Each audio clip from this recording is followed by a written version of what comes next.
श्रीमहागुरुभ्यो नमः। हरिः ओम्।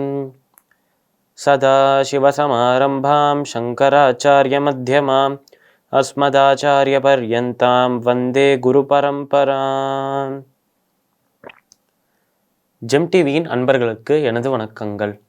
இன்றைய நாள் அனைவருக்கும் இனிய நாளாக அமைய எல்லாம் வல்ல இறைவனை வேண்டி இன்றைய மதமும் நம்மதமே நிகழ்ச்சிக்கு செல்வோம். இன்னைக்கு நம்ம வெங்கடேச சுப்பிரபாதத்திலேருந்து ஒரு ஸ்லோகத்தை விளக்கத்துடன் பார்த்துட்டு நேற்றைய தினத்தின் நீதி கதையின் தொடர்ச்சியை காண்போம். தந்திரி பிரகர்ஷ மதுரஸ்வனயா விபஞ்யா காயத்யனந்த சரிதம் தவ நாரதோபி பாஷா சமக்ரம சகிருத்கரச்சார ரம்யம் சேஷா திரிசேகர விபோ தவ சுப்பிரபாதம். இந்த ஸ்லோகத்திற்குண்டான விளக்கம். தந்திரி பிரகர்ஷ மதுர ஸ்வனயா விபஞ்யா, அதாவது மதுரமாக இருக்கும் வீணையை தன்னோட இன்ஸ்ட்ருமெண்ட்டாக வாத்தியமாக வச்சுட்டு நம்மளோட நாரதர் அவர் என்ன பண்ணுறாருன்னா, அந்த ஒரு இன்ஸ்ட்ருமெண்ட் அந்த ஒரு வாத்தியத்தை வச்சுட்டே நம்ம பெருமாளோட புகழை பாடி பாடி பின்னாடியே அந்த ஒரு இன்ஸ்ட்ருமெண்ட் அந்த ஒரு வாத்தியத்தை வச்சு இசை போடுறாராம். இப்படி ஒரு மதுரமாக இனிமையாக கேட்கறதுக்கே இனிமையாக இருக்கும் இந்த இசையோட வர நம்மளோட நாரதரை பற்றி தான் இந்த ஸ்லோகத்திலும் பார்க்க போகிறோம்.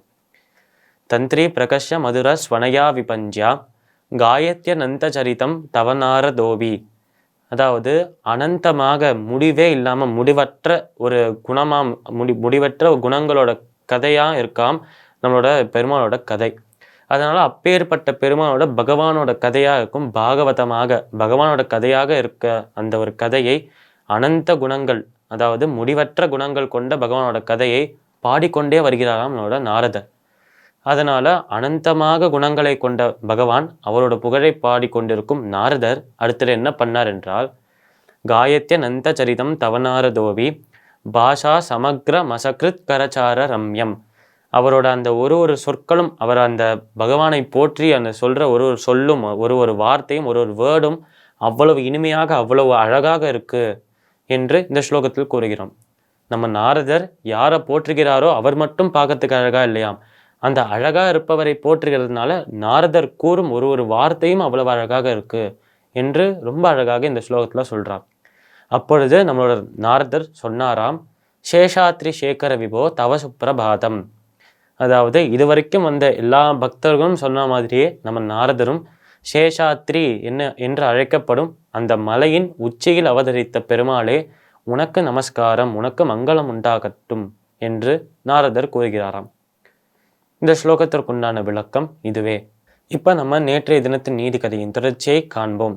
நம்மளோட விபீஷணர் இப்படி ராமரை பார்க்கணுங்கிற ஒரு ஆசையோடு வரும்போது நடுவில் ஒரு வானரம் தடுக்கிறதான் நம்மளோட விபீஷணரை. இப்படி தடுக்கும்போது விபீஷணர் கேட்குறாராம் அந்த வானரத்துக்கிட்ட, ஏன்னு நான் தடுக்கிற, நான் ராமரை பார்க்க போகணும், வழி விடு என்று சொல்ல அந்த வானரம் சொல்கிறதாம், இல்லை உனக்கெல்லாம் வழி விட முடியாது, நீ யாருன்னு எங்களுக்கு தெரியாதவால ராமர்கிட்ட விடமாட்டோம் என்று நம்மளோட இந்த வானரம் கூறுகிறதாம் விபீஷணரை பார்த்து. இப்படி ஒரு பக்கம் இந்த வானரமும் இந்த ஒரு விபீஷணரும் பேசி கொண்டிருக்கும் போது மறுபக்கம் இன்னும் பல வானரங்கள் நம்ம ராமர் வசிக்கிற அந்த ஒரு குடிசையை நோக்கி போறதாம். இப்படி போன வானரங்கள் எல்லாம் உடனே போய் அந்த குடிசையின் கதவை திறந்து உள்ள போய், ராமா உன்னை பார்க்கறதுக்காக விபீஷணர் வந்திருக்கார் என்று சொல்றதாம் இந்த குரங்குகள் எல்லாம்.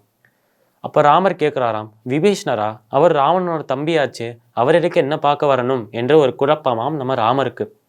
இவர் நம்ம ராமர் பெருமாளின் அவதாரமாக இருப்பவர், இவருக்கு எல்லா விஷயமும் தெரியும், அனைத்தையும் அறிந்தவராக இருப்பவர், சர்வஜானி. இருந்தாலும் அவர் எதுவுமே தெரியாத மாதிரி நடித்து கொண்டிருந்தாராம் அந்த நேரத்தில்.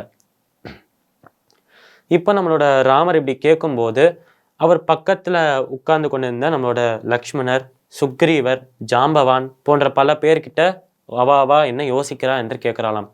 நீங்கள் சொல்லுங்க, நம்மளோட விபீஷணர் ஏன் நீங்கள் வந்திருப்பார் என்று நினைக்கிறேன் என்று ராமர் ஒருத்தர்கிட்டையும் கேட்கும்போது ஒருத்தரும் கொடுத்த பதில்கள் வேறு மாதிரி கொடுத்திருந்தாலும் அதில் சொல்ல வந்த ஒரு விஷயம் ஒரே விஷயம்தான்.